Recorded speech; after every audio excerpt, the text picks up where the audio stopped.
Guys අපිත් එක්ක යන ලස්සනම පුංචි view point එකක් බලන්න. මේක තියෙන්නේ කුරුණෑගල ඉඳලා ඔයාලා කුරුණෑගලට ඇවිල්ලා එනවා නම් කුරුණෑගල රෙදීගම පාරේ කවිසිගමුවට කිලෝමීටර් කුරුණෑගල කිලෝමීටර් 20ක් විතර තියෙයි.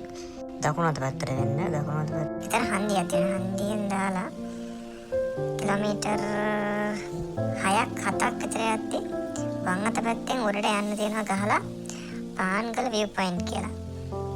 මේ ලස්සන තැනට තමයි අද අපි වල එක්කන් යන්නේ. පොඩ්ඩක් බලන්නකො තැන කොහමද කියලා. අපේ විශේෂ දවසක් අද. මේ දවසත් ඔයාලට හිතා ගන්න පුළුවන් ඇතිනේ.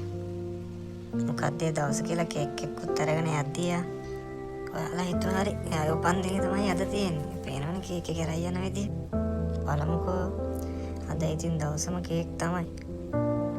ඔබ ඉවරනකම් කොහොම හරි කනවා.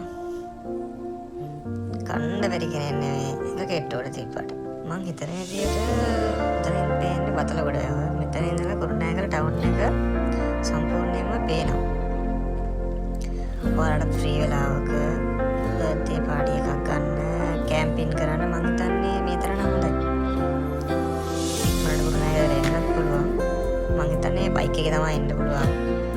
වෑන් වල කාර් වල වගේ එන්න නම් අමාරුයි. පාර පොඩ්ඩක් කැල්ලා එහෙම තියෙන හින්දා ඔයාලත් එන්න YouTube channel එක subscribe කරලා පොඩි help එකක් දීගෙන